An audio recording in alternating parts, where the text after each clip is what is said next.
You've already started the recording, Michael.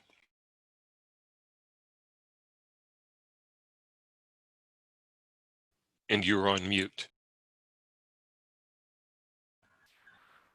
Hi, good morning, everybody. And I guess I'm just a few seconds early here.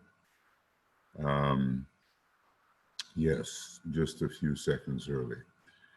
And those seconds are rapidly disappearing. I'd like to welcome those of you who have made it to our ongoing work with Identify as Being. And Michael, we're in series 4, and do we know which program in series 4 we're giving here? I've kind of lost track. I will look it up. Okay, thank you. That'd be great. I do want to apologize. Last night we had a wonderful 5 days together working with the 2025 initiative with Alexander Ilchuk and Katja Kaufman.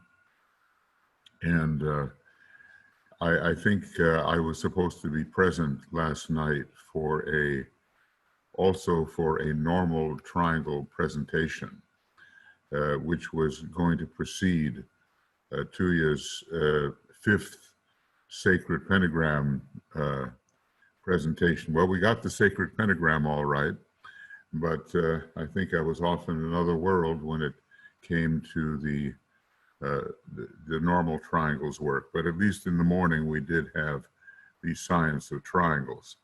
We've had some difficulty with some technical issues, and it's required a lot of time. But overall, everything came through well, and I think you can find most everything as a repeat, if you haven't seen it, on Makara. And gradually there is work going up, similar work on YouTube for other people that don't know about Makara. Okay, this is meeting number 9. Okay. Well, that is like one complete cycle, isn't it? After you take the 9th initiation, you're pretty well on your way, aren't you? Leaving for a time the cosmic physical plane, whatever that means, and even the Christ and the Buddha have not done that yet. Although I do sometimes wonder about the Buddha. Well, no, I think they're still pretty much confined to the logoic plane, and that would be this one, if I can, right over here. And then when the 8th initiation comes along, then that figure 8, I think, operates like this, sometimes spent above on the cosmic astral, sometimes spent below. And then when the 9th initiation comes, well, then we have the so-called refusal. What that may be is so far beyond us as to be very difficult of apprehension. But on the other hand, it means that we go away as a monad for quite a while, unless we come back for purposes of service, as the solar angels have done, and as the bulk of present humanity who are going to become solar angels will do. It's an amazing destiny in each universe that lies before the tiny little part that is an emanation of the one great universal life, which I call the universal logos, the one great universal life. About that life, we probably know nothing except that it exists, is finite, is unitary, and that we are all it. And when we have this identify as being kind of inquiry, I can't really call it a course, it's more a in-depth inquiry into another stratum of reality. It is eventually to change our identification in such a way that we really no longer seem to be the little limited thing that we usually seem to be. And, we would be accurate in that if we pursue it. Obviously, it's going to get deeper and deeper as the incarnations pass by. And as we take the path of what I want to call monadic retraction, which means that along the line that we descended, we will reascend. And this is sometimes called in the Tibetan's language, the way of higher evolution. In other words, at first we take the path of initiation, but then that is modified. And then we begin really to be much freer in our universal participation along the way of higher evolution. I just want to welcome you here. And that would be, of course, very grateful to Michael for keeping us all on track here. And welcome Anne and Annette and Catherine and Jeff and Karen, Kim, Leslie, and Miro and Vera. And Tuya should be here somewhere also. Maybe she's having trouble getting on. I don't know. But she is around. Perhaps she is your second name. Oh, could be, huh? Okay, yeah, could be. I'm a guest to myself. Well, why not? All right, thank you. Good thought. Now, what to say? I always, when I face this particular inquiry, and I would just always have to take a deep breath, because it's just along a different line. The Tibetan is so full of relational detail in what he writes about. He just tells us how everything is related to everything else, and we get a really good idea of how to move towards a condition of what we might call pure reason. And pure reason is very close to Buddhic intuition. And, under his guidance, because he is someone, as he says, I'm on the teaching ray, he says, we're learning about the great science of relations, which seems to include rayology and astrology and knowledge of the creative hierarchies, all of those in which he is an expert. But what do we do about the science of non-relations, if I can put it that way? How to balance that out so that we enter a different kind of domain where, as strange as it seems, relationship does not exist. And, we all oftentimes have to pause and say, what was that? Relationship does not exist. Well, I'll just say this: where there is no division, relationship does not exist. And we're trying to, every one of us is going to have to go through a period, sorry, where we confront the experience of non-division.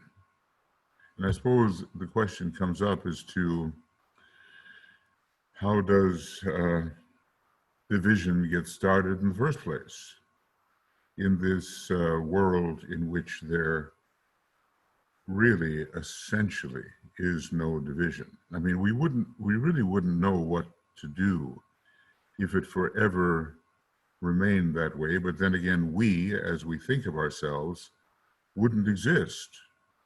And it's because there is division that we appear to exist, but the division is not real. It's a myopic factor. So when I talk about the universe,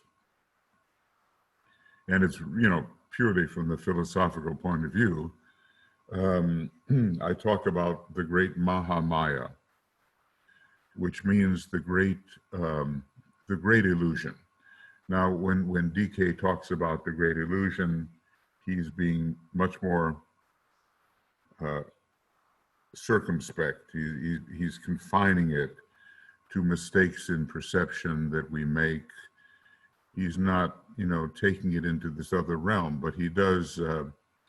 Maybe because he thinks or knows it's useless to even try. I don't know, but we're trying to push the boundaries here for those who have an appetite for it. So the last time we worked, let's just go into a little bit of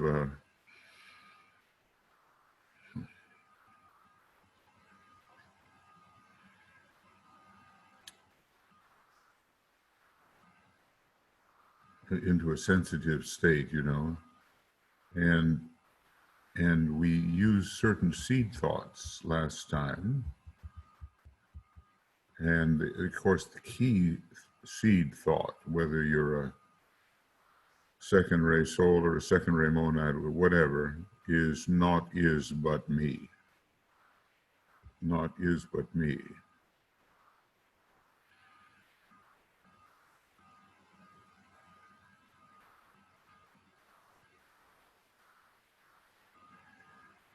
And as I've often said, whatever it means to you to have the heart open, or to have the heart activated, or the inclusiveness of the heart where the life aspect is found, whatever it means to you to do that, that is what should be activated when you use a mantra like this, not is but me.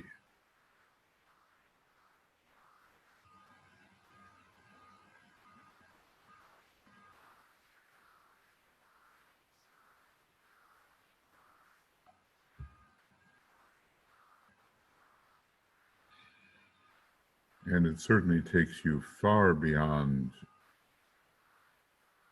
what we usually think of as the self. This limited state of selfhood gradually disappears, and we're left with some kind of participation in, or identification as, or re-becoming of this other no thing. We can, usually call it a something, but there's really no form in it. And yet all forms are in it. So can't use really prepositions like in and out and all the factors of customary language. They have to be interpreted in a different way if you're going to use them in connection with this not is but me. And the last couple of times, or somewhere along the line, I read the 7 great mantrams, like I still persist, or I am the worker in the work, the one that is, for the 3rd ray, or beauty and glory veil me not, I stand revealed, I am, 4th ray, and so forth, The seeker and the sought are one, right? I am the seeker and the sought, I rest, ray 6. And the 5th ray is always a little more complicated, but it has to do with the fact that I am energy itself.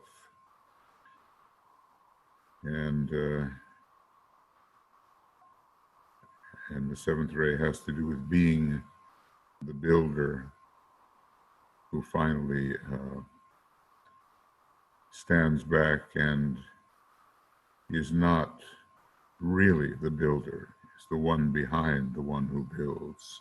It's marvelous stuff, and those 7 mantrams, DK doesn't really say how far they go, but they go pretty far. So when we use the second ray mantram, not is but me, it is the mantram on the indigo ray, which is the great ray of our solar system. It's the synthetic ray. And it doesn't make any difference what our other rays may be. We've really got to learn how to work on this soul ray of the solar logos, and what will eventually be, I think, the highest of the monadic rays of the solar logos.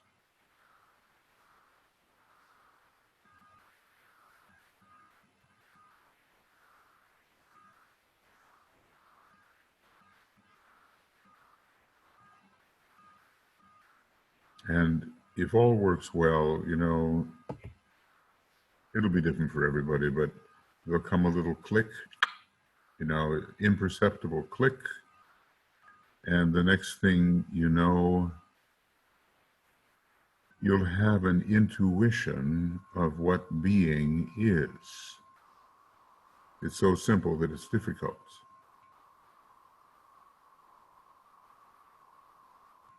See, there's nothing that can be perceived except that it is. The isness of anything, whether you're perceiving it or some greater being is perceiving it, is what gives it its essential reality. You know, sometimes we have to get a few principles down. You just have to throw away form for a few minutes a week or whatever, and just zero in on the isness that you are. It's almost ludicrous to even have to use sound and language to talk about that, but all of our life is spent virtually in the relationship of form to form, of state to state, of energy to energy, of this difference to that difference. We recognize division and distinction everywhere. But for a few minutes a week,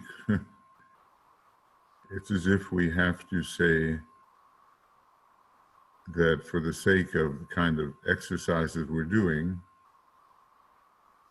form doesn't count. Even the word count, it shows we're in trouble, because for Blavatsky, there's the realm of no number, which is reality, and the realm of number, which we would say is the Mahamaya. When you have number, you have division. Any kind of contrast that can be enumerated signals division. And we want to enter into something we're always in anyway, and something we are. It's the undivided world.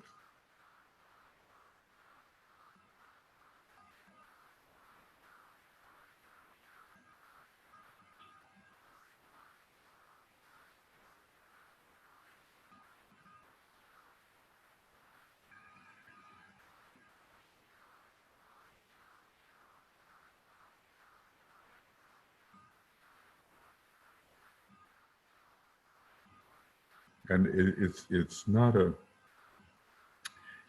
a customary perception. maybe for some, higher initiates and so forth, it is customary, but, we disciples, we're on our way, and we're still very much subject to the great Maya. So maybe we have to work a little bit to arrive at the point where we already are. I know that sounds contradictory, to work to arrive to where you already are, but it's that realization. See, the realization is always potentially present, and the revelation that is coming always exists, though is not yet making its impact upon the perceptual apparatus.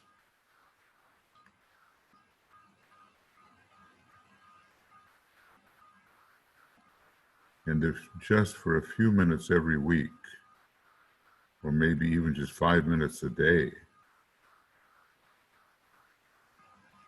speaking in terms of normal time,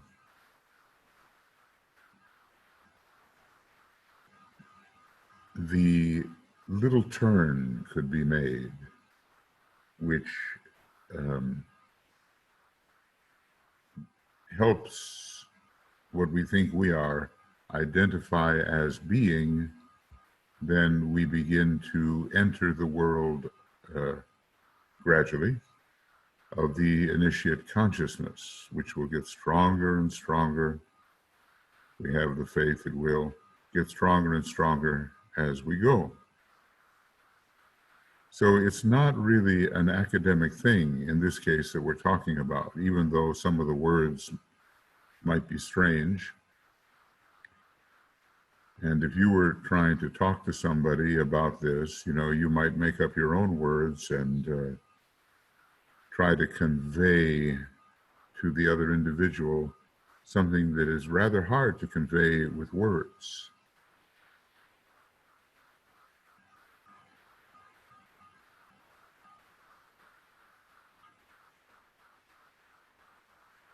So our goal, well, maybe we have many goals and yet only one, is to look in every direction in this world of Mahamaya and see only the same thing.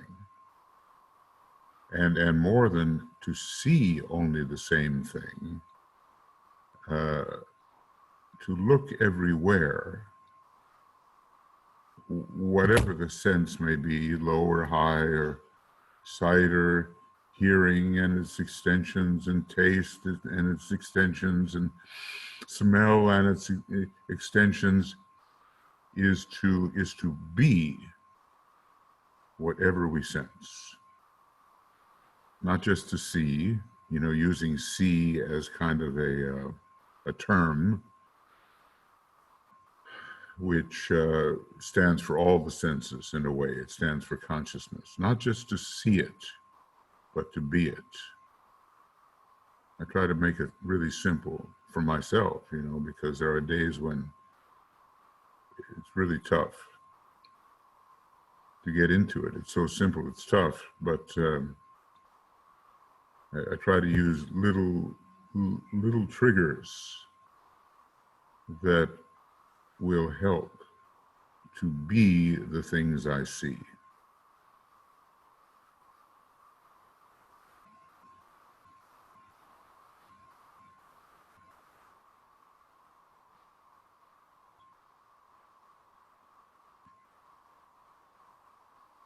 And this has been a forever thing. If you, let's just say that as theosophists and, maybe trying to be deeper students of the wisdom, we accept the implications of the great breath. We accept the cyclic universe. We know that there is a slumber where the universe, during which, speaking in terms of time,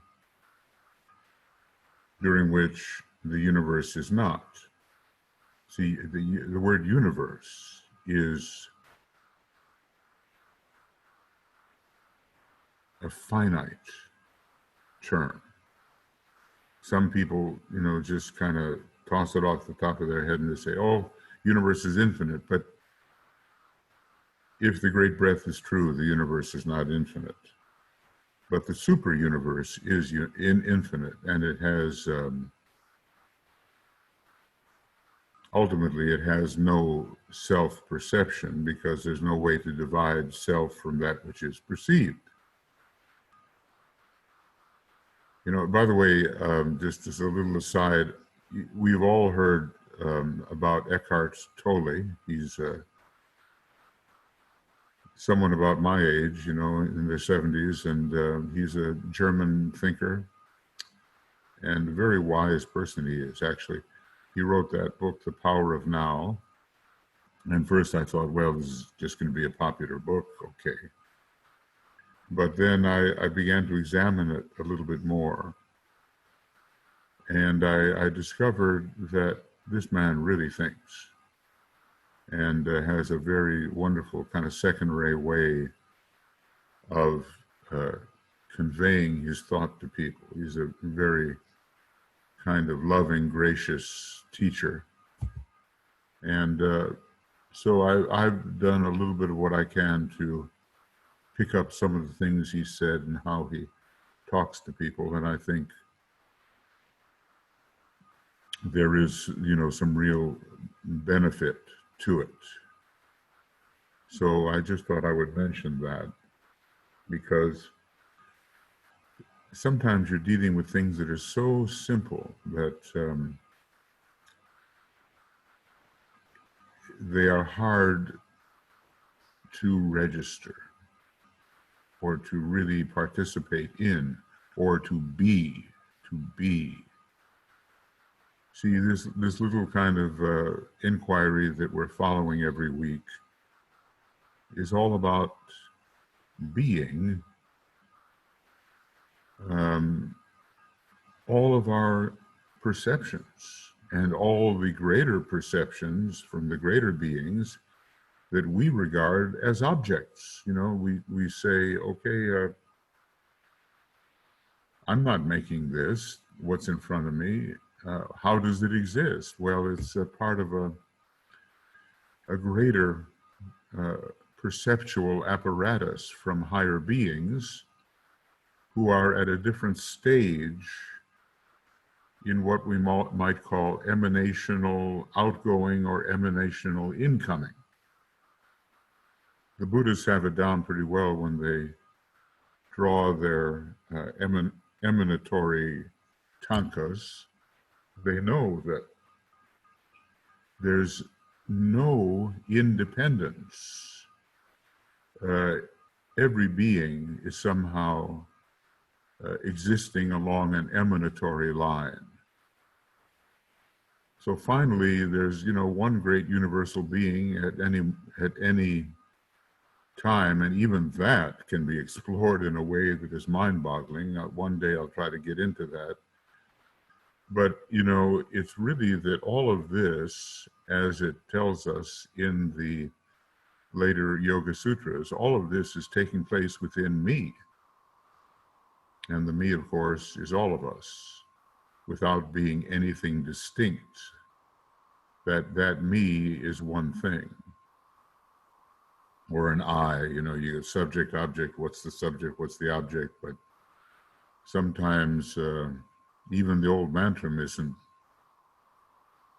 not is but I, it should be. But somehow colloquial, it sounds better to say not is but me. It's all taking place within me. And there, the use of the word me is correct, because it's the object of the preposition.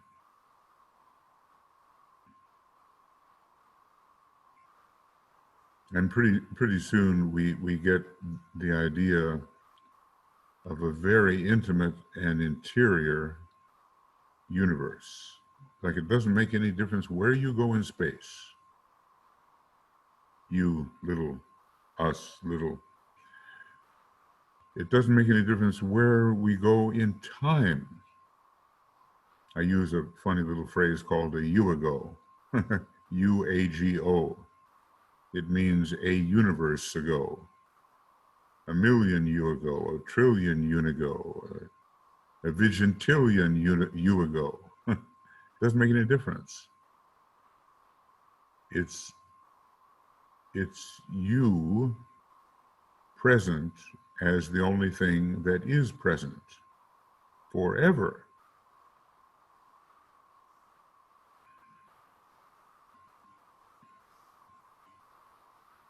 So the purpose here is to break down our limitations of self-identification. You know, from the very beginning when we're born and begin to understand and get some language and can communicate with our parents and all the rest of it, we're taught that, okay, you are you, and there you are. And the body and its mechanism is what you are. And that's good in the world of Mahamaya because that's how you have to think. And in order to make progress in Mahamaya, which, may I say, is the only place where progress is made. Now, some people have rebelled against this. I think I lost a friend once by saying, well, you can't make any progress at all because you're forever at the ultimate state. Well, that, you know, I'm speaking the language of essentialistic philosophy. I'm not talking about how it is in the Mahamaya. In the Mahamaya, there's a game to be played and an archetype to be fulfilled. And there is a hierarchy. The principle of hierarchy does not exist in reality. Again, it sounds blasphemous, you know, but hierarchy, with its verticality, is a Mahamayavic state or concept. It requires division, obviously. Where no division is possible, there is no hierarchy. And what by hierarchy, I mean the principle. I'm not just talking about our spiritual hierarchy. Any sense of better, worse, it really is beyond good and evil. I used to rebel against the words beyond good and evil. I thought it was evil to say beyond good and evil because nothing was beyond good and evil. Evil was evil and good was good. But in fact, those are relative terms in the Mahamaya. And without a universe, you don't have that. You simply have the super universal absolute infinity, which resolves itself into absoluteness. And the potential for everything is in there. And you can't even use the word in, but is there, and there is no stratification of higher and lower and evil and good and all of the relative states. There's no room for any of it based on any kind of division at all, and it's all just silence, really.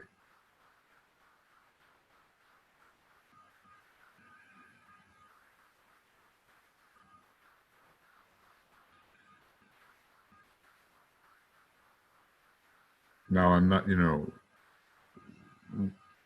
anybody that thinks that a human being can be cognizant of that particular ultimateness, I think, has not thought it through. There, you know, that we just call it that, you know, like with the Vedantists and the Upanishads, and just that we call it, because you can't really call it anything.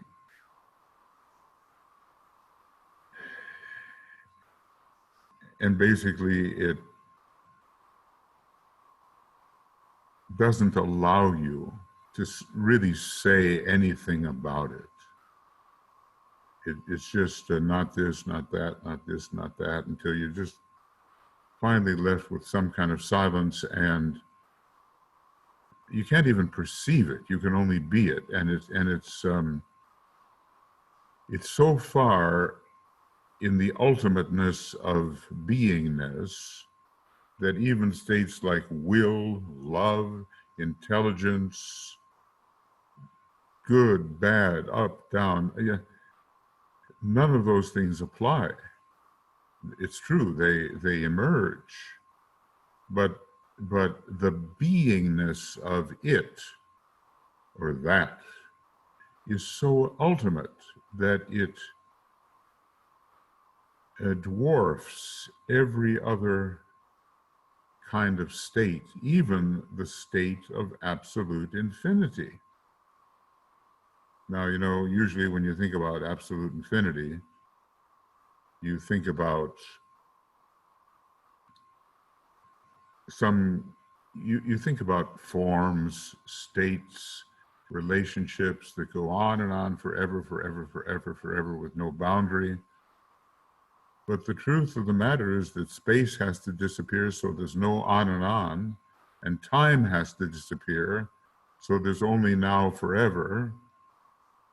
So even our sense of absolute infinity needs a lot of sharpening, and how we usually consider it is a long way from the ultimateness of that. Just that can't go anywhere, and it can't be beyond what it is, which is absolutely ultimate when compared, if you can compare, with every other thing in the science of relations. We make things by perceiving, self-perceiving. So, nobody is going to say, I perceive reality.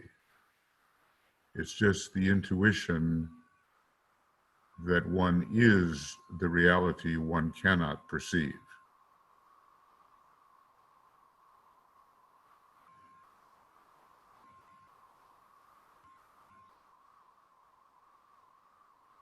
And people might say, well, you don't need all this stuff,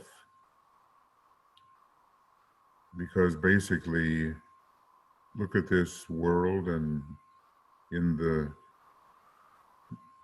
amazing, infinite relationships of the super universal world, why do you need to talk about that when you really can't even talk about it at all, really, except to use superlatives and know that we can't ever touch it, because that would be something else touching it when there's nothing else but it.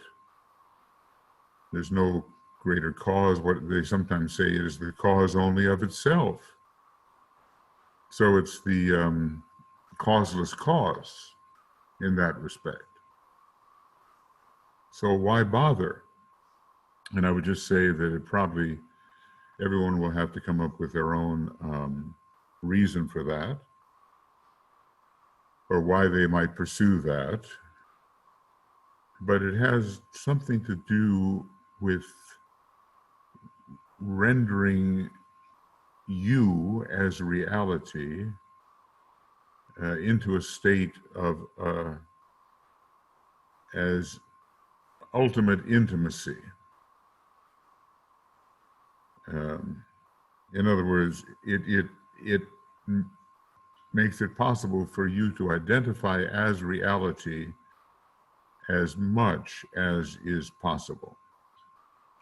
And that, I guess, has its own value, which is only going to be perceived or infusieved, I like to use that word, infusieved, by experiencing it or imperiencing it, using these words to try to turn things around a little bit so we don't get caught in the usual use of words. which will take us into all the old prejudices, which are illusory. So indeed, we all take place within each other. Everything's going on in me. Words are words, and we're a bit into the abstract mind here, but we have to go beyond that into the sense of participation as reality.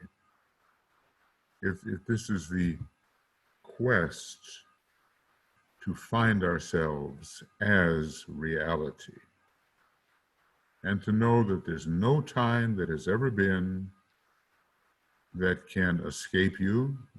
You, the real you, has been there at every possible time, no matter how big the number might be in the past or future, both of which, of course, are illusory.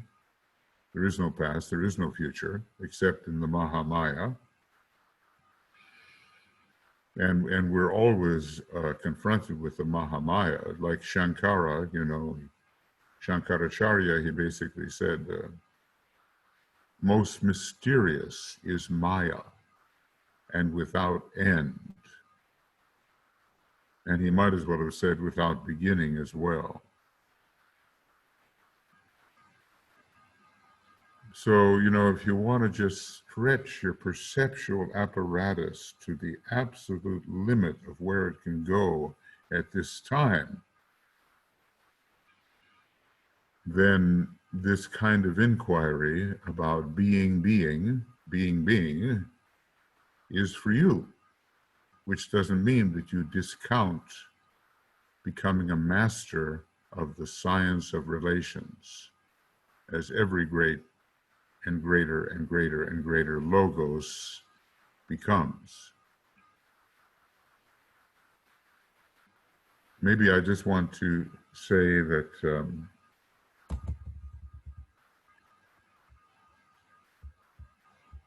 this whole question about movement.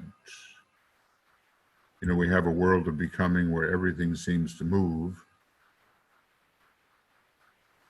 And there's just perpetual motion everywhere and all that. What is that true? Parmenides and Zeno, they were pre-Socratic philosophers, and basically, I think they worked together. Now, when I met my youngest son again, I realized we had both been pre-Socratic philosophers, because we could tune in on that particular wavelength, and maybe for a while that was the only way we could tune in together, is to talk about those things. But in being, which has no divisions whatsoever, there is no movement. Being is utterly motionless, because there's no parts to move. So what is it that causes the multiplicity and the apparent movement of the multiple? And I've tried to think about this, and it's a perceptual thing. The great God of any universe decides to compress its self-sight. That great deity is capable of total self-sight. But in order to have a universe, you just can't keep pondering the wholeness of oneself. What is necessary is that there must be a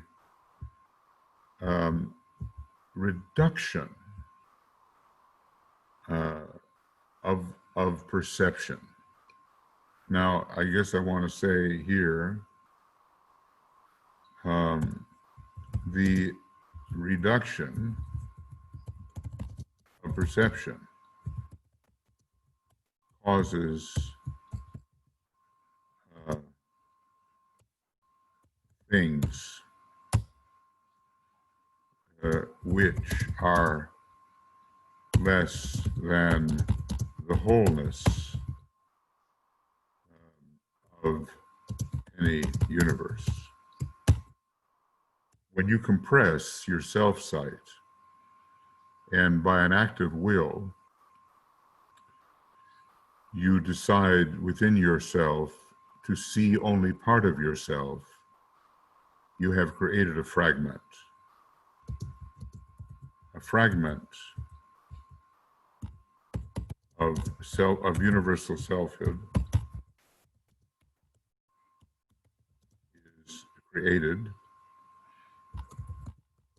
by reduction of self-perception.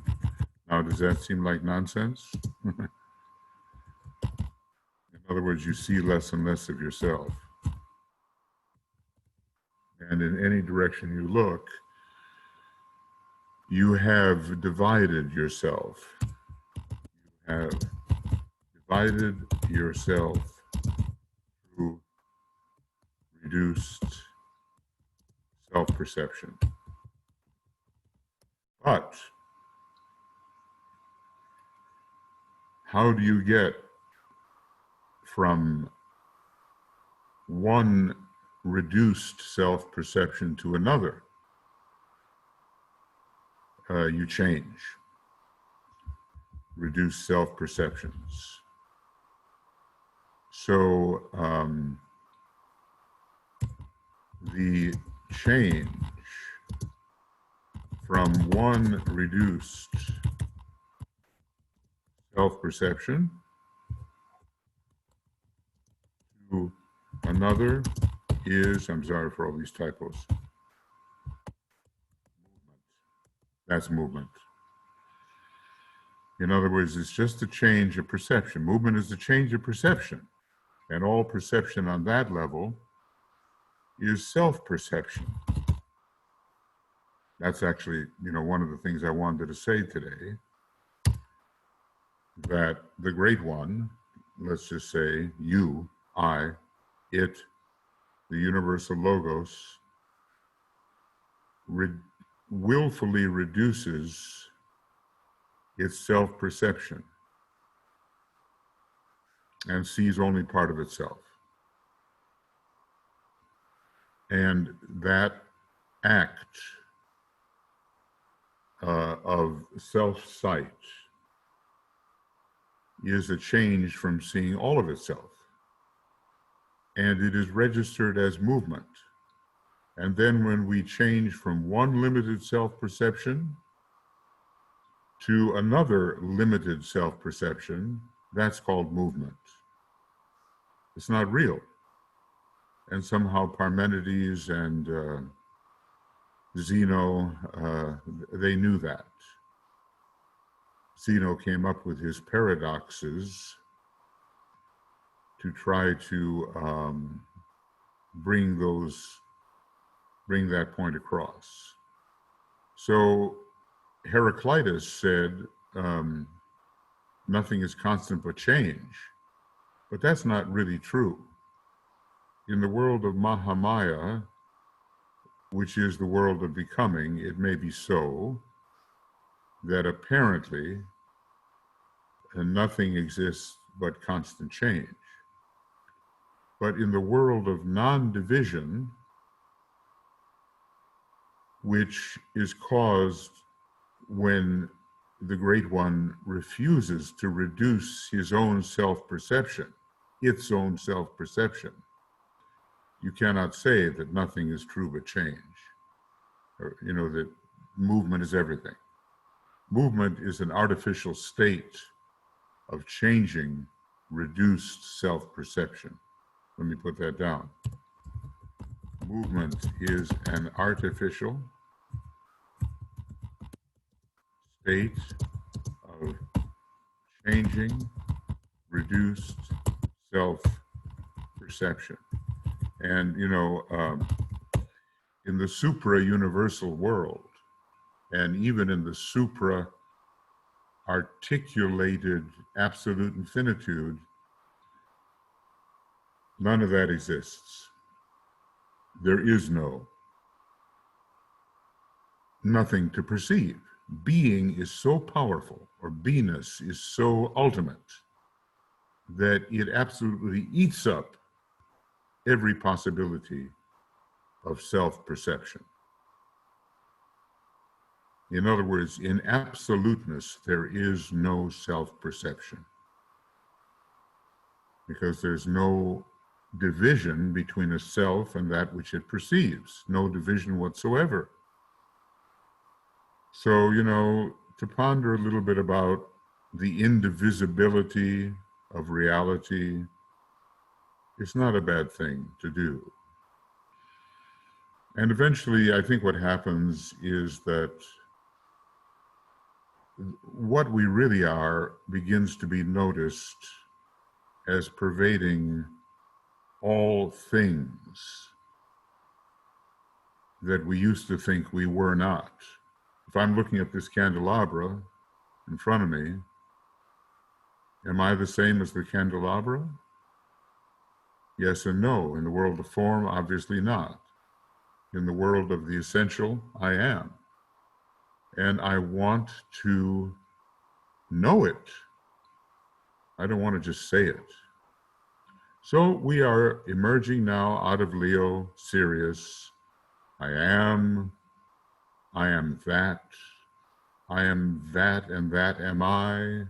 I am that I am, which is even maybe more synthetic. And these speculations about real identity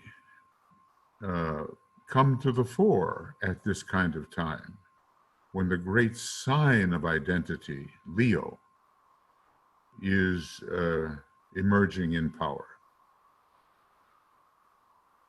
Now, every one of us has connected with our soul a particular sign of the zodiac.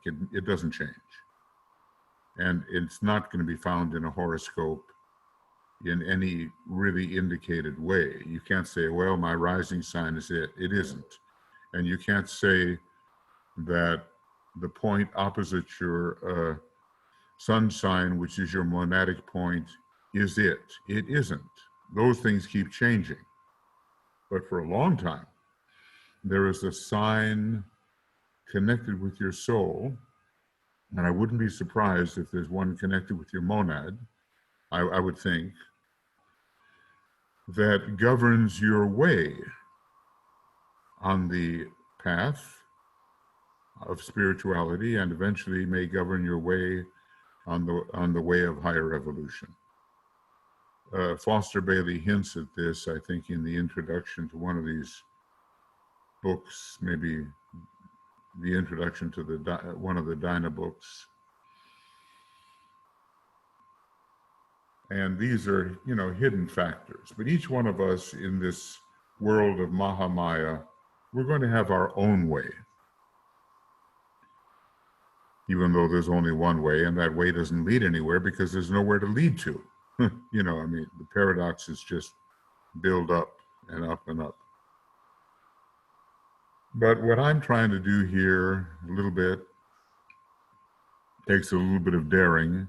I'm just trying to share with you my way.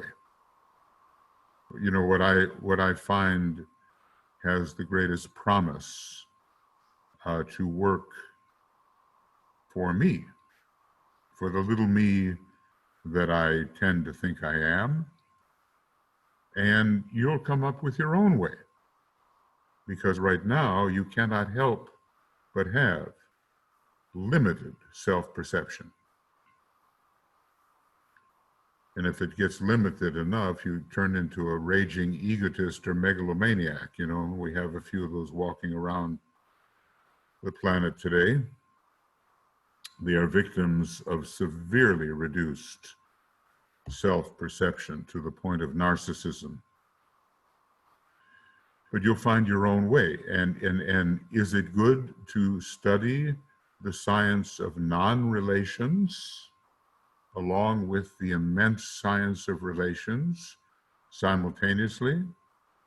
And obviously, I'm going to answer, yes, it is good to take that dual path where non-relatability becomes of equal importance and maybe more than relatability. You know, so I never quite know where I'm going. I have some notes. I have a lot of notes, and I'd like to provide you with seed thoughts that you can use if you wish. I call it seeds of the infinite. And even that, I should call it seeds of, and then just leave a blank, is basically what would be more true. Seeds of the supra-universal, but really seeds of, that's it. You cannot say. So I think I've said enough for right now. I always like to give us something to chew on here a bit. And if it brought up any thoughts for you that you would like to discuss or mention, or if it brought up any questions for you, then this would be the time. And you know, Michael can field these questions, and I'll do my best, you know, to respond, and hopefully we'll be able to go deeper and deeper into the thing we actually are, so that that thing becomes not just words, but some new experience or inperience, you know, something new, which is something so old that it has no age forever. You've got to get used to the fact that what we're talking about is the greatest of all paradoxes, the ultimate paradox, really.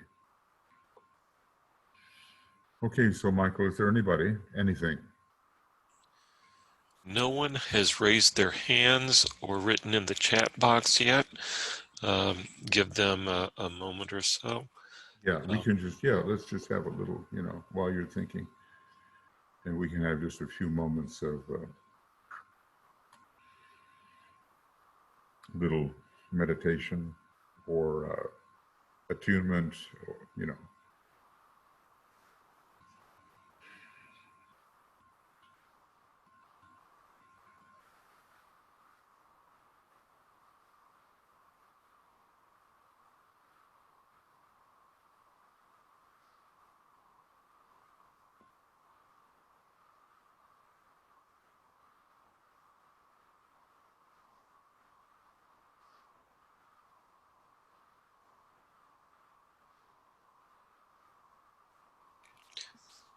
And while people begin to ponder and gather their thoughts together, looking at point 15,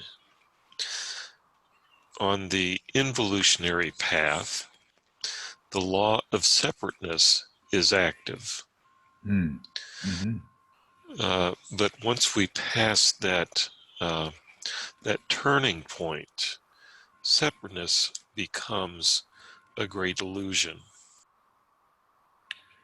Well, yes. I see what you're saying, and of course it's true. I mean, look, everything, the whole universe is illusion, but on the path of involution, it is a necessary deepening of illusion into increasing apparent fragmentation. And then, you know, basically you take it all apart and then you put it all back together after the turn. And how long has this been going on? You know, you cannot say, because when you're dealing with a beginningless, endless series, see, it's one thing to have an infinite series, that has a starting point, or even an infinite series that has an ending point, because there can be antedating the terminal point. Sometimes, in calculus, you call it a limit. Can be a non-beginningness that terminates in a particular limit. Or there can be a beginning point which goes on into perpetuity and never terminates.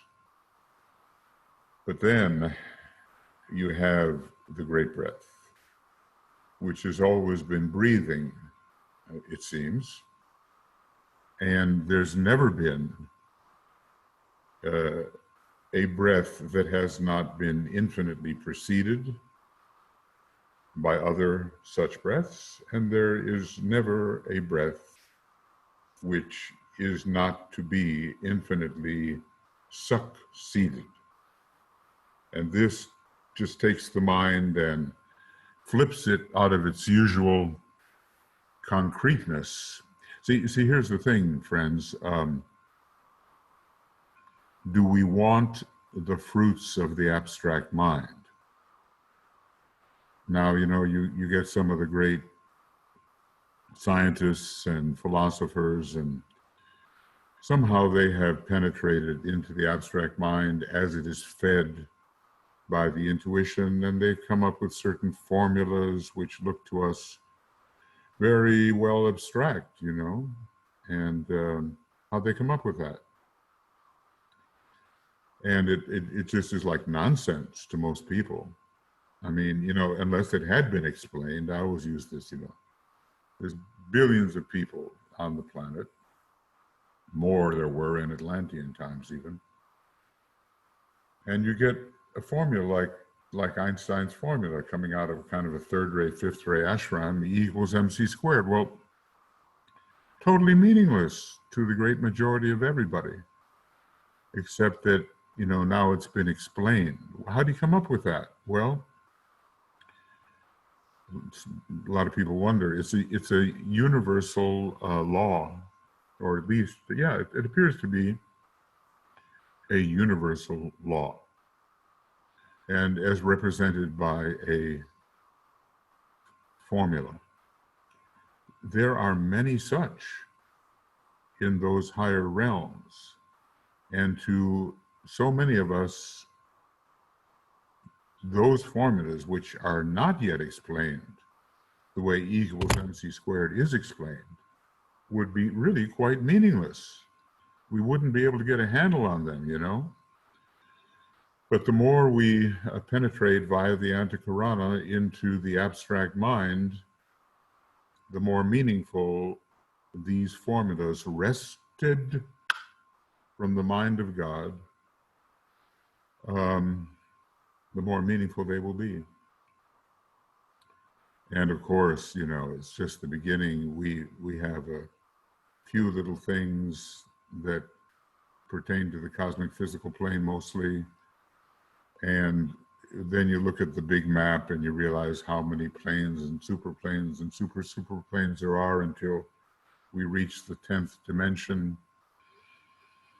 which is, when the universal logo said stop. Okay, it's an act of will, otherwise you could keep on going. And the formulas that are going to be found there are just going to make even our advanced formulas look like child's play. So do we want to enter that abstract mind? If we do, we'll find the ray on which we can do it, and we'll work in that area, and we'll enter the straight knowledge of the intuition where the reality of things stands forth in universality. We'll go on to the one will in the universe, and finally we'll arrive at the reality that is the universe, and that is pure being, but in a way, in a finite instance. Universe is finite, super universe is not. So we're, basically what we're doing, you think of it, we're penetrating into the spiritual triad. That's what we're doing in an inquiry like this. We may not all the time be saying, I see the greatest light, I assert the fact, purpose itself am I. We may not be using those words of power, and elsewhere we may be, but we're thinking our way into the spiritual triad, where we come in touch with a fairly good representation on the cosmic physical plane of the mind, heart, and will of God, the planetary logos. Now, put in terms of occultism, that's kind of what we're doing. Michael. Yeah. Anna writes, self-perception is dynamic 0 point. We have to maintain its portal by the motion in 4 directions. Balance of the 4 ethers above and below as number 8. Okay, I can see that 8, and I think that maybe Anna, what I would suggest is that you write down your definition of the 0 point. So that, we hear sometimes about the Laya centers, and so forth. But, and it's used in modern science quite a bit. Just put into the chat box your definition of the 0 point and how it applies in this particular case.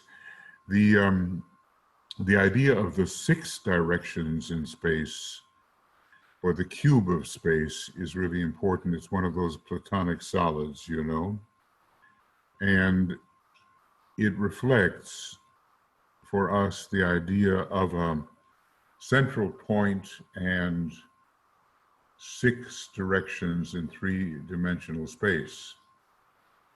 But there are so many dimensions mathematically, aren't there?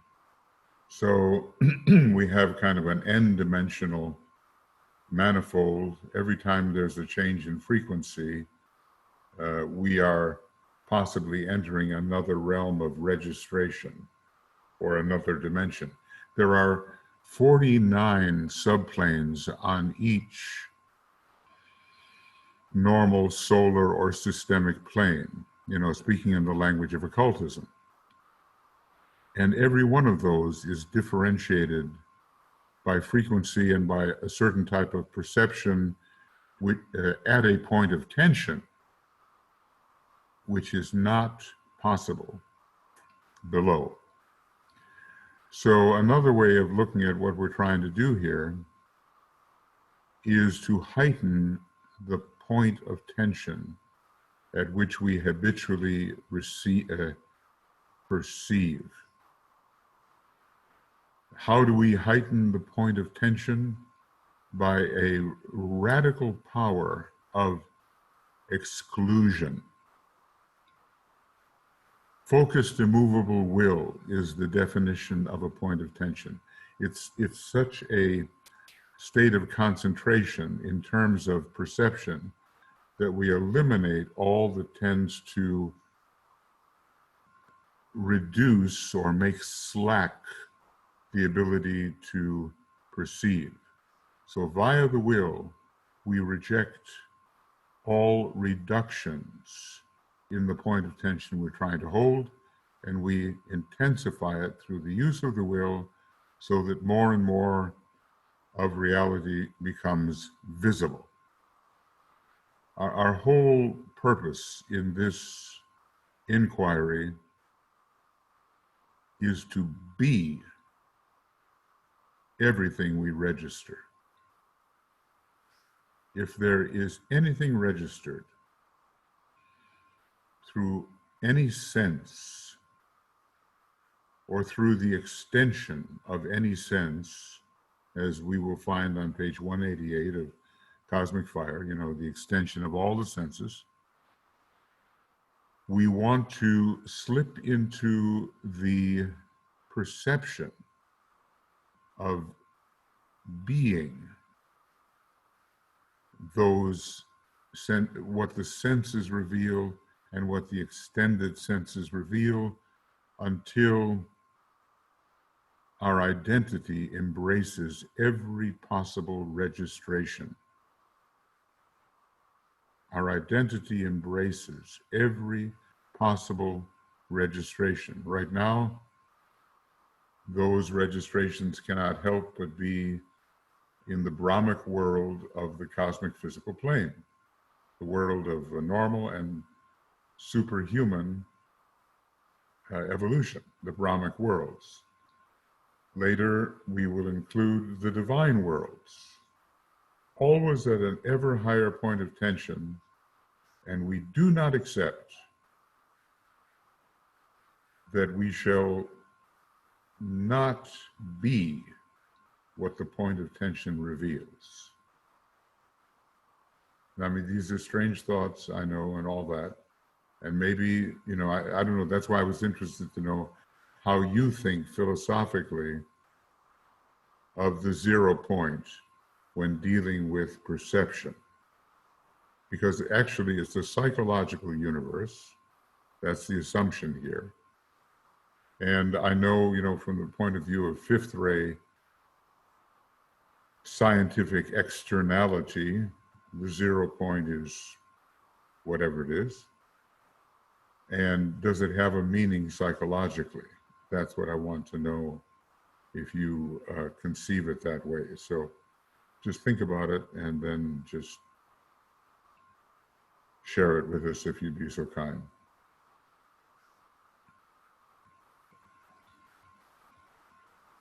I'm aware that in this use of words, maybe sometimes I should go slower,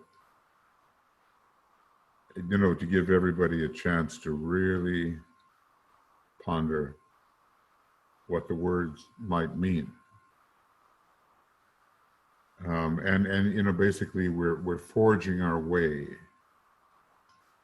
into ever higher points of tension. That is one paradigm, the increase and decrease of points of tension, which correlates very well with what we're trying to do. And I know that when I fail to perceive being it, my point of tension is too low. And if I can succeed in intensifying my point of tension, I will perceive more always, and I'll become closer and closer to being the thing I perceive. I wouldn't be satisfied with anything less. You have to be what consciousness registers. I'll repeat it. We have to be what consciousness registers from whatever world, from whatever time, from apparent space, apparent time. Every registration that comes through good or evil, we have to be it. Beyond good or evil, whatever registration there is, we have to be it. And we are it, but do we know it? That, I'm trying to formulate ever more sharply the goal of what we're trying to do here. So we can all maybe speak together in a language that we will understand. So, just do your best to bring that in. Anna has written, Leia centers is the point of stillness in chakras, planets, etc., where superimposition takes place, collapse and radiation of energy. Yeah. Okay. You know, actually, you bring up an important point. We're going to discuss superimposition, because superimposition is the transitional dynamic which eliminates interval.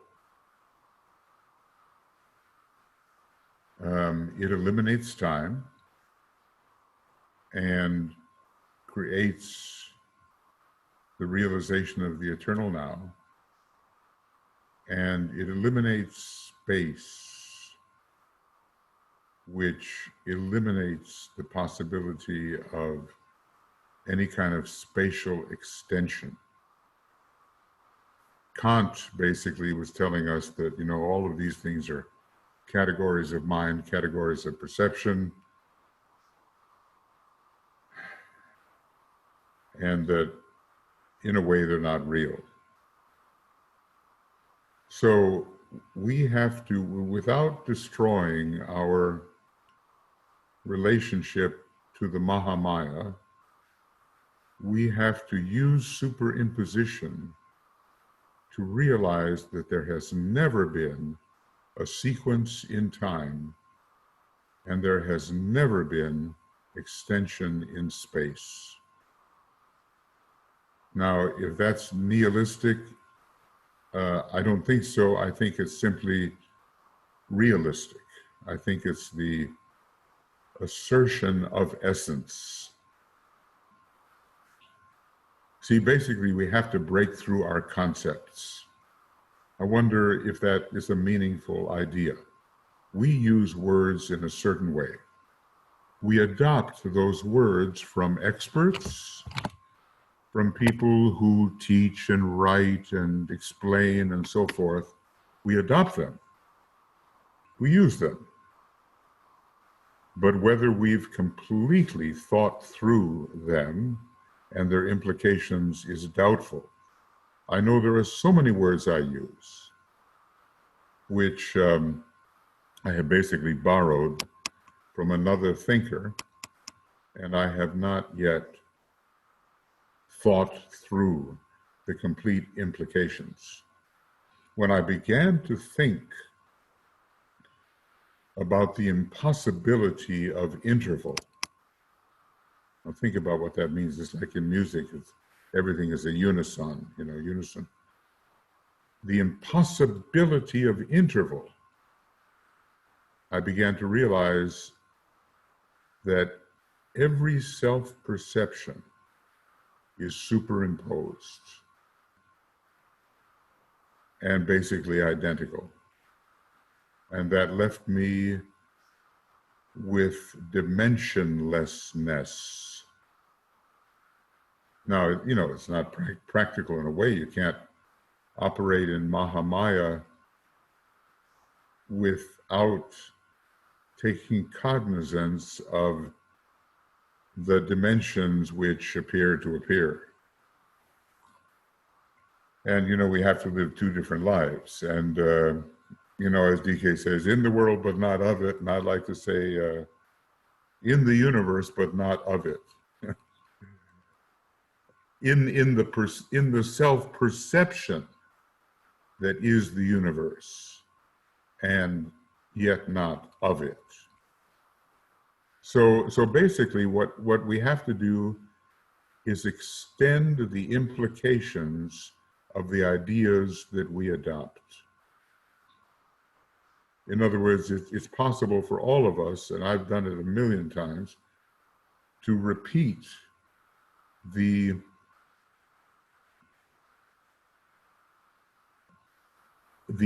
conclusions of the abstract thinking of many brilliant people. And that's okay. But have I thought through the implications of what they have said? How far have I taken it? Do I simply repeat what they have said? Or do I say, oh my God, this means that you can't have boundaries, that you can't have sequence, you can't have interval. And it has direct bearing on the boundless immutable principle. You know, I start going further and further and further with it and see where it leads.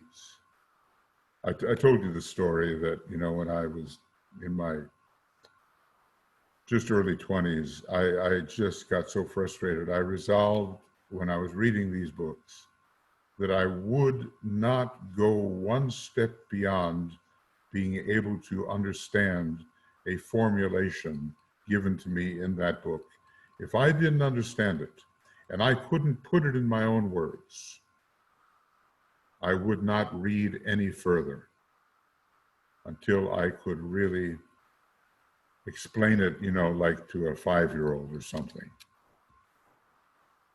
And it was an interesting exercise. It made for very slow reading, I'll tell you that, but I began to understand that I did not understand the full implications of the words I was using.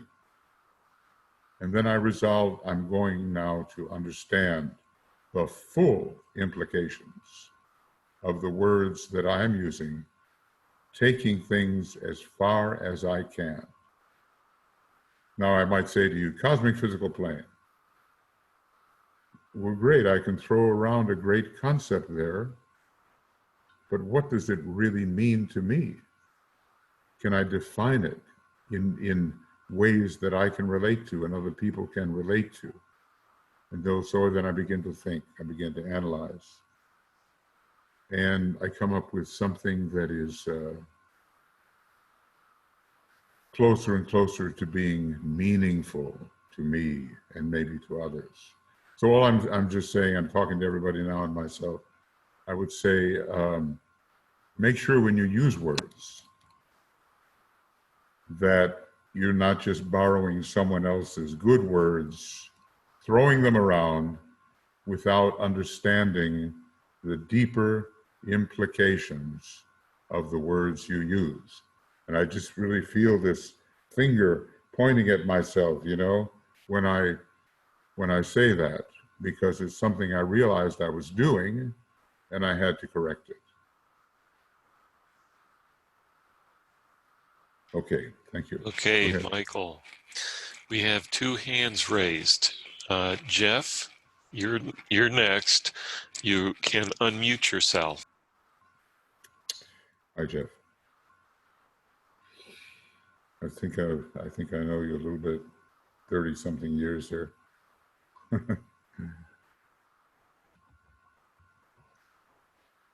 Are you on? Jeff, you can unmute yourself.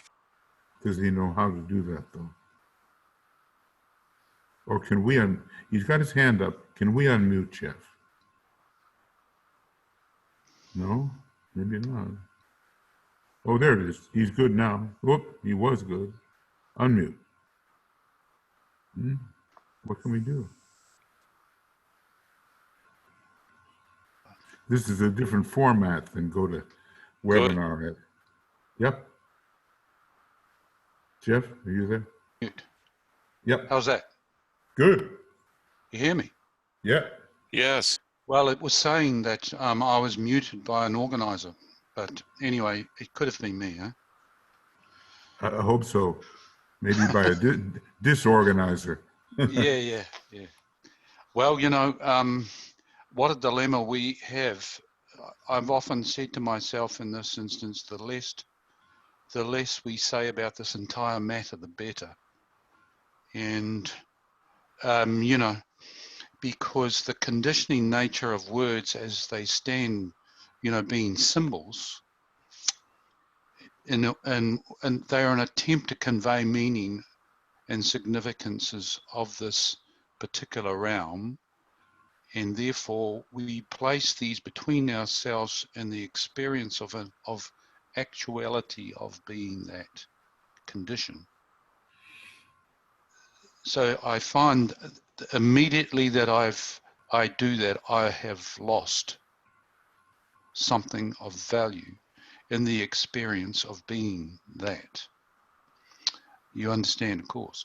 I think I understand what you're saying. Yes, I do. And therefore, the struggle is to find that place of halfwayness, so that I do not lose the integrity of the life that we live in this form realm, but somehow capture the magic, or Yeah. whatever that is, however you would say that.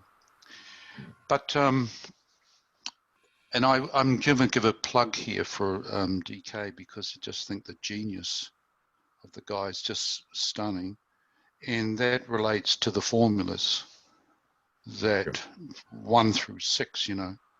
The study of those formulas takes you right into this realm that we're discussing. Formula 1 dealing with the phenomena of the perceiver as an introduction. In this realm of dimensions, so he's introducing us to that as a phenomena. Then we enter into Formula 2, where the nature of those dimensions takes on not just a multiplicity, but even a collapse in on themselves. So he's conditioning us, that we go, from the point of awareness, this non-dimensional nature, the second dimension, the third, the fourth of the nature of the inner and outer, and then the fifth of the sense of omnipresence. There's a sort of a collapse that occurs, to me, once we enter that particular realm. And then, of course, in Formula 3, he's discussing, what we're speaking of here, isn't he? Yeah, as a matter of fact, I've taken a lot of inspiration from Formula 3, which I think goes a long way to help understand the beginning of the secret doctrine and the kind of thing that I'm trying to talk about here. Yeah. I love that one, Yeah. And he's breaking down the entire building blocks of what the nature of reality is here in that formula. So, I mean, what can you say to any of that? That's the point. I mean, that's the point. You see, I agree with you. You said something there about that midway point to be at, where you don't give up the actuality of things. I'm using my own words here, but you keep the magic. You keep the magic of the aliveness of things. It's a point to be sustained, and then when you're at that point, you have the necessary balance to live in both worlds. See, one of the things that I try to do is that I realize that if we keep on using words the way we oftentimes do, that we're going to miss the boat. That, there's so many prejudices and misinterpretations and sort of default interpretations that they don't capture what's really going on. And maybe for some people, words will never open the door. I mean, maybe for certain poets and, people on the fourth ray and whatever, the art of the word and so forth, it's going to be one of the first things about that new Renaissance. They hint at something which is more than the word. I think that's really important, to be able to read the word for more than the word. And that I think you call that symbolism and, the kind of connection with higher states. I think it depends on who you are and how you get in, basically. For some, I think it's so individual, as it were, how to get in. For some people, the word is just going to be a block. It's going to be so conventionally interpreted, almost beyond hope, standardized, that you just can't get beyond it.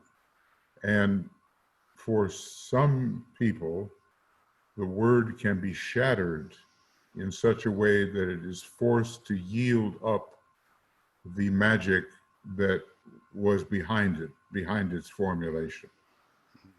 And, it just depends on what type you are. For me, that's what I try to do. I try to break down words, change them around, move them into a way that, for me,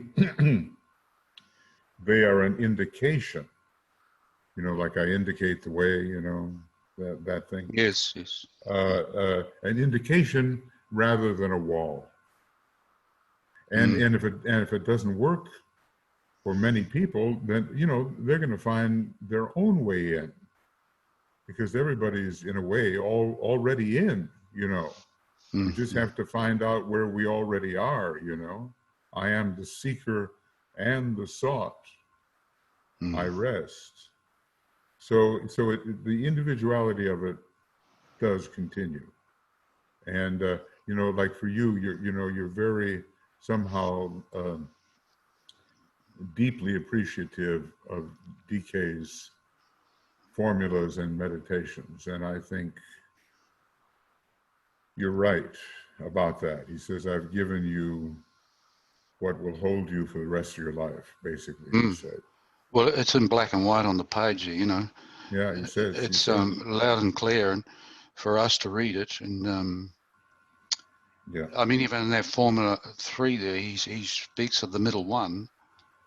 You can see that it's what the function is of that middle one, the straddling the two worlds, so to speak. Right. Exactly. Yeah, that's a wonderful one. It's so profound. 6 trumpeted words, and he's basically disposing of time, space, the middle one, all that comes and goes, and he just leaves you with the great assertion, God is, He returns to being all the time. So, that is our introduction into this function of identification. Yeah, I believe so. Because that is the only way we can relate to that principle of God at the end of the day, as far as I can see. That's all, you strip it all away. That's all we're left with. Somehow, you know what I mean? God is not someone else here. Yeah, that's it. We've got to be that thing. And, over the course of history, they have punished you for asserting who you are. I don't know why it's so dangerous. Maybe if I thought about it, I'd figure why it's so dangerous to the people in power, But they have killed you for it when you assert who you really are, in the words God is. So we're trying to find, at a deeper point of tension, always at a deeper point of tension, something that we don't normally consider about our real identity. And I think if it's important to someone to do that, they're going to find a way to do it. I've been on the trail of this thing in this life ever since, I don't know, I just kind of woke up to it in the 80s or something like that,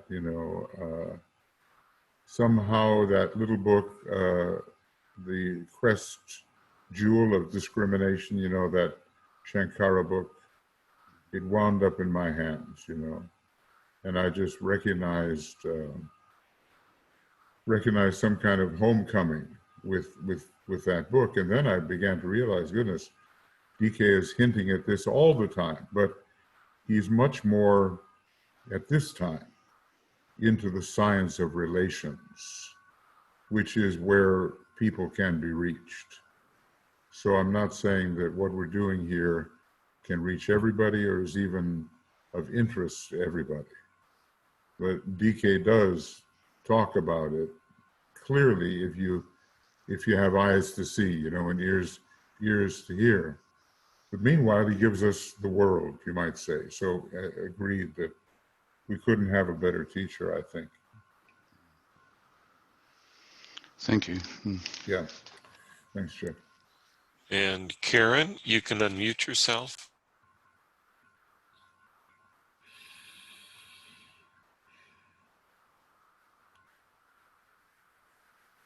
I think we're going to have to find a way to make this unmuting easier.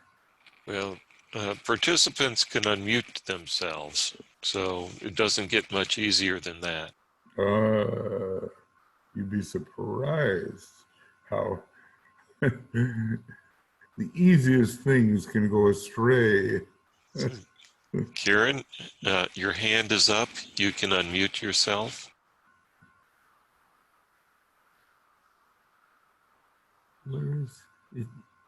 Yeah, there's Karen. And if we say for her unmute, pressing that, why doesn't the little red microphone turn a different color? Oh, there it goes. She got it. Oh, there it is now. Can you hear me? You bet. I tried to, but it wouldn't unmute. So I've never had it do that before. I don't know why. Anyway, to move from the very abstract to the very concrete, and in seeking to practice being, it seems to me that the things that are being revealed to us today regarding our government's leaders, such as Trump, and all of these shadow aspects are all of the things that I see and experience are part of me. And for me, what I've noticed is that it's really, it really brings forth compassion and neutralizes, well, anger and fear, you know, and I really, really practice that. That's what I'm experiencing. It gets very polarizing under normal political discussion. You know, it's hard to see that other ill-doer as oneself. You know, when there's very strong attraction or repulsion, then identification is usually challenged. And you know, because you get all caught up in just loving intensely or rejecting intensely, you know, and that's where the test really comes in. So I admire you if you can somehow look at on the face of those who in the relative world are dragging everything down and still have the equanimity, you know, of the horizontal, where we are that person. Well, today, you know, is the 75th anniversary of the bombing of Hiroshima.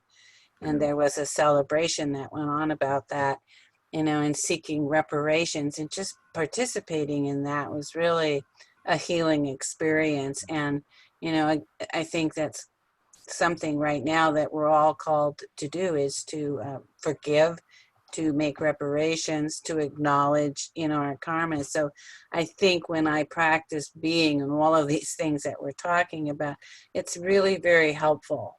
It's very, very helpful. Yeah. You know, that big battle that apparently, you know, I look at Philip as the expert on this. It took place on a plain south of Delhi, of what Delhi is now. This tremendous battle of Kurukshetra, which maybe was the final battle of that war, or the turning point, or decisive in some way, you know. I haven't seen the Peter Brooks movie. I understand it's 9 hours long or something. But there's all kinds of hints coming in that atomic weaponry, or something in a way even more focal and powerful, was used in that battle. And I keep on thinking, boy, they really had these amazing weapons, you know, in those early days, because the masters basically had given that to them. And then but what's the karma of that? See, has that karma been played out entirely? Well, now we have a repetition on the Aryan turn of the spiral with the same leaders and the same armies, only they're up now in the Scorpio realm instead of in the Libra realm. So sometimes when I look at what happens with nations and how they apparently suffer great blows, I wonder how far back can we trace this? Because there is a certain justice. And I think the thing that just terrifies every reader of what DK wrote in there is that he looked at the whole thing as such a spiritual event. And, you know, that is complete anathema to the people who look at the tremendous human suffering. So sometimes you begin to wonder, what do the masters see? What do they know compared to what we see and know? We have to feel great human compassion for what went on there. And then we have to stand back and say, with atomic weaponry existing as it did, even in those early days, what have been the implications of that? Now you can't talk that kind of occultism out there publicly. You know, they'll just crucify you. But for us, it's an internal thought. What are the karmic roots of our present war? 4 million years later. It's a puzzle. And I think one day it will have to be revealed, and then the whole justice of everything will be seen emergent. Meanwhile, I think compassion is the way to go. Thank you, Michael. Thank you, Karen. Yeah, I mean, we really, these next, what is it? Are we 90 days away from the election, or what are we? Something. And I just think it's going to be wild, you know. I think it's going to be the closest thing to a psychological civil war that we have had, because basically you're dealing with different soul groups confronting each other, and they want very different things. So, you know, hang on for the ride, and let's do everything we can subjectively to help it emerge in a way that is really Aquarian in the right sense. Thank you.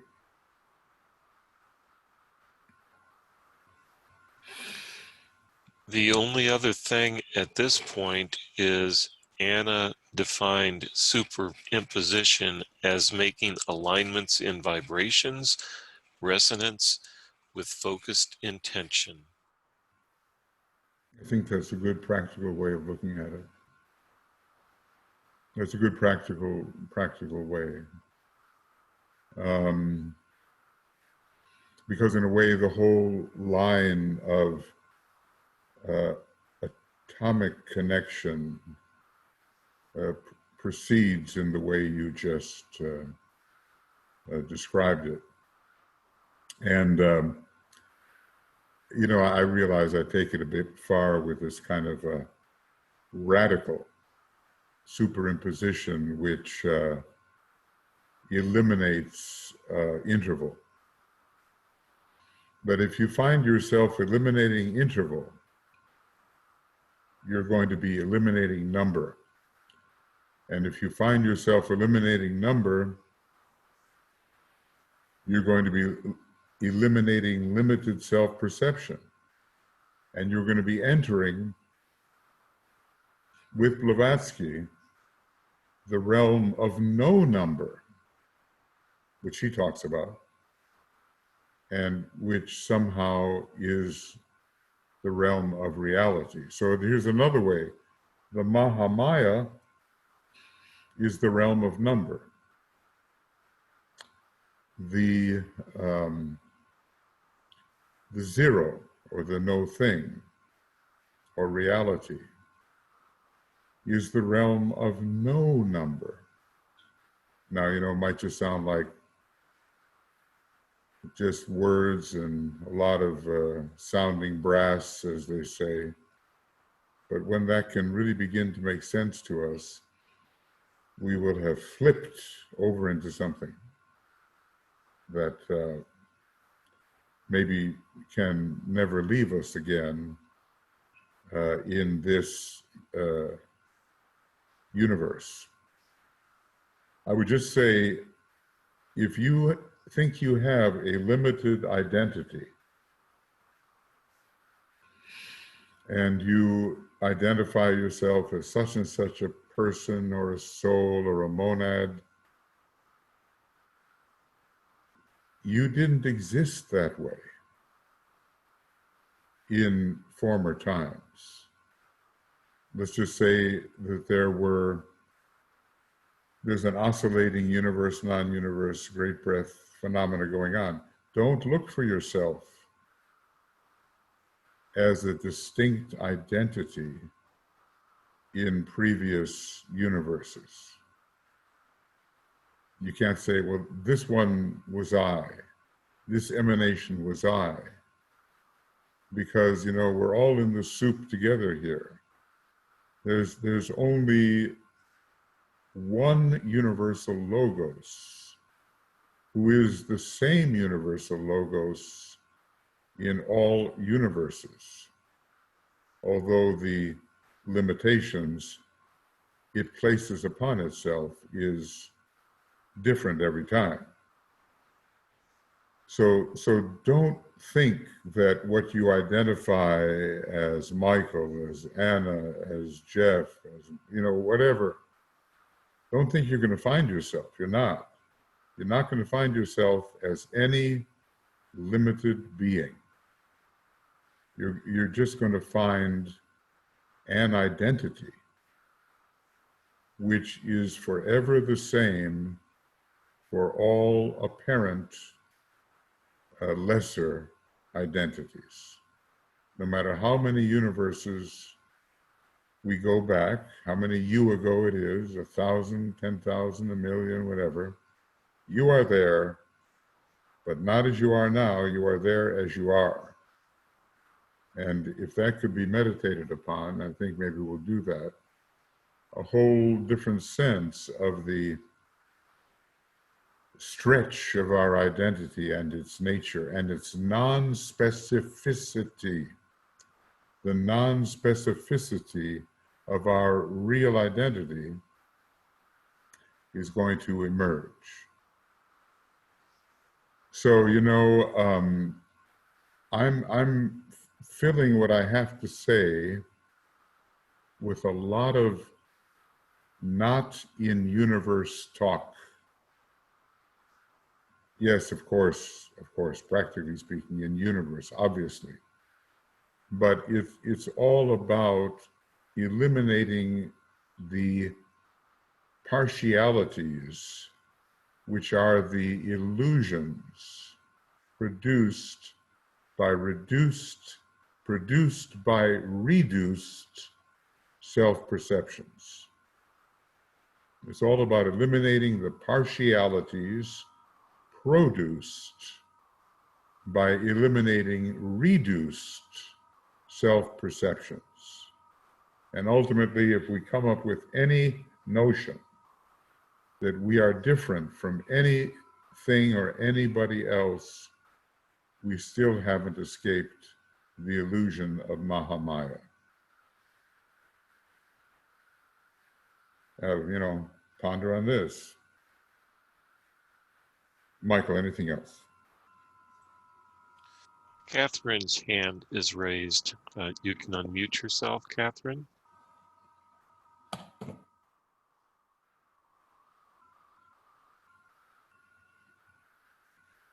It's a thing about unmuting here, you know. Unmute. There Okay. you Okay, great. go. Hey, Okay, I thank you. Hi, Michael. hey, Catherine. I just, I was holding off saying anything, but you end up just sort of saying what I was initially pondered on at the beginning of the session. And I wouldn't normally use the word there when we're talking about being, but something that came up to me for me was it only exists when you are there, and when you're there, it is not. Okay. Look, we're allowed to have special definitions of words. Not every word has to mean the same thing all the same time, as long as we understand each other. So I do understand what you mean by being there. Maybe Peter Sellers understood too. I don't know if you ever saw that movie about Yeah. Chauncey the gardener, you know. Yeah, okay, so repeat what you just said, please. Yes, so You know, it yeah. only exists when you are there, and when you are there, it is not. Yeah, and that the tough part is the last part of the sentence, because of course, being there, let's just say that the there we're talking about cannot be the absoluteness at this time, but it can be within the universe a certain state of being which really eliminates all the self-reductions. Like I'm registering 10,000 things, but being there means I register them as myself. And when you are there, well, then we have to define what we mean by it is not. Would you like to put other words on that, or do you want to think about it? Well, I was thinking that it was more like that what you think that you touched as being is not, it does not exist. It's not that. It's not, Yeah, not you know, that, the whole not thing that. of Yeah, it's yeah. not, yeah, it's not that. Yeah, no, I So, understand, because you've basically what's so, happened. Look, you know, you've thingified it. The minute you yeah. concentrate on anything, you've thingified it, and it's not a thing. You know, that's Correct. so. In other words, that's why we're told about the ultimate states that it's beyond any hope. What does she say? Beyond any thought or blank. I forget what the other thing is, but it's beyond the range of thought, you know, because the minute you think about it, you've changed it into it. You've reduced it, basically. So that's why some kind of state of and Jeff was hinting at this too, some kind of state of non-thinking about it is needed, because the thinking itself is a veil, it's a cover, it's a cloak, you know, and it robs the isness of what it really is, because you put something on it, you know. So yeah, and I was thinking it was like, you know, you reach a point of tension, a heightened frequency that you can resonate to, or I get can you. I say this? You get to the tension, and once you think that is the the non-being state, that you're not there. You're not at that tension. You're not at that frequency. it's not there. It's sort of like that, that elusive It's, thing. yeah, Once it's you've reached it, always it's slipping away. always slipping away. Mm, It's yeah. the next thing, and then that doesn't exist either. Yeah, yeah. It's what I sometimes call, half jokingly, thingification. Thou shalt not thing, I say. Because the minute you thing, you've taken the no thing away from what it really is. So, probably, as has been said here, it really is beyond the range of thought. And but on the way to eliminating all the veils, which I don't know how many veils you can eliminate. Is it endless, or is there the last veil?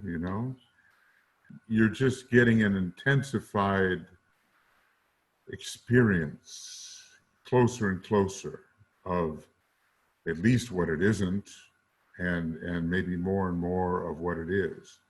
But it's a bit like the continuity of revelation, isn't it? Muhammad had the last word forever. Jesus had the last word forever. You know what I mean? There's no carrying revelation any farther than these teachers who have the last word forever. And, of course, that's just a childish thing, isn't it? Because people really want to feel secure in their concrete minds. So obviously they have to have some kind of teacher that has the last word forever. But there just isn't any last word. And when it comes to the identification as reality, as being, the minute you proclaim a last perception, you've just given a lie to the whole thing. It just isn't. And there's always something beyond. And then, of course, the great pondering is there any ultimateness beyond which, or in relation to which there is no beyond? And then we come back probably full circle to the boundless, immutable principle. And so, it gives you a workout in your brain cells to receive the impress of the abstract mind and other things, and it has a good teaching purpose and a good awakening purpose, even though we're not coming to any lasting ultimate conclusions. Thanks, Catherine. Nice to talk to you again. Thank you.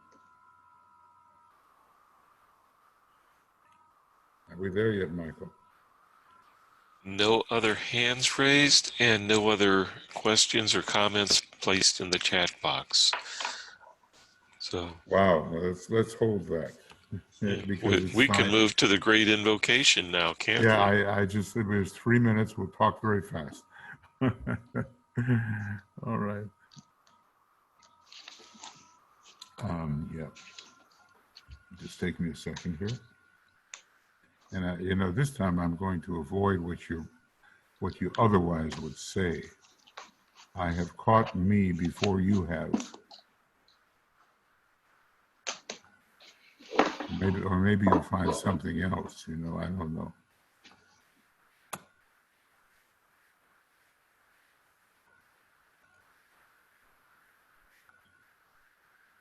All right, friends.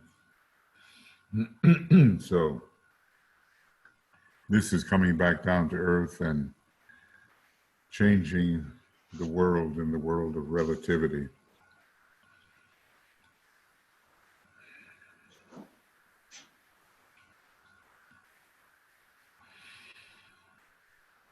From the point of light within the mind of God, let light stream forth into the minds of men.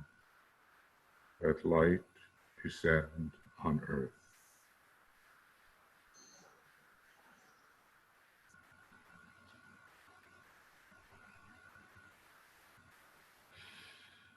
From the point of love within the heart of God, let love stream forth into the hearts of men.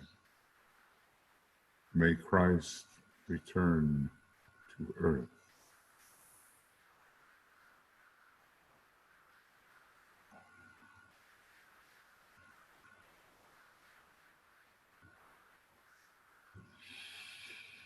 From the center where the will of God is known, let purpose guide the little wills of men, the purpose which the masters know and serve.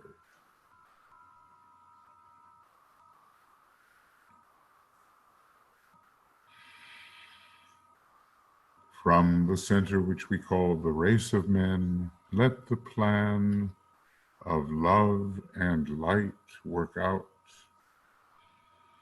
and may it seal the door where evil dwells.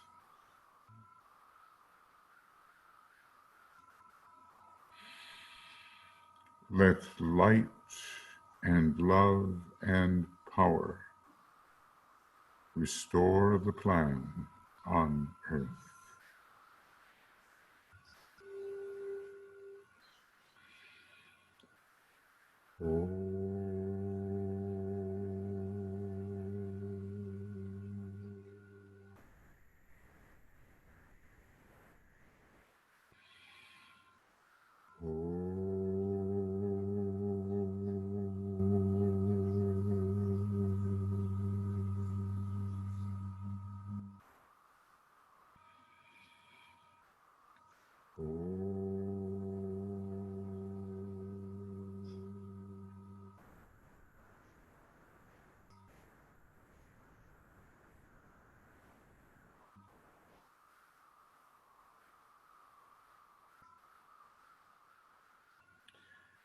Thank you, everyone. Tonight, we will be there at the YouTube broadcast for the reappearance of the Christ at 5 p.m. GMT. And, you know, I think I just got confused last night or something happened, but if you were there to do triangles, well, my apologies. At least we did something in our morning on the science of triangles. So, but now that intense time of the Leo Sirius Festival is now concluded, although we want to carry with us this I am that and that am I, and the great cosmic Christ of Sirius. So we don't just drop it like a hot potato, we let it linger with us and make a difference in our in the way we live our spiritual life. So lots of love, many blessings from Tuya and from me and from Michael and from the whole communications team. We appreciate your presence. And this will be available before long on Makara and increasingly on YouTube. So all the best, and we'll be in touch with you. Bye-bye.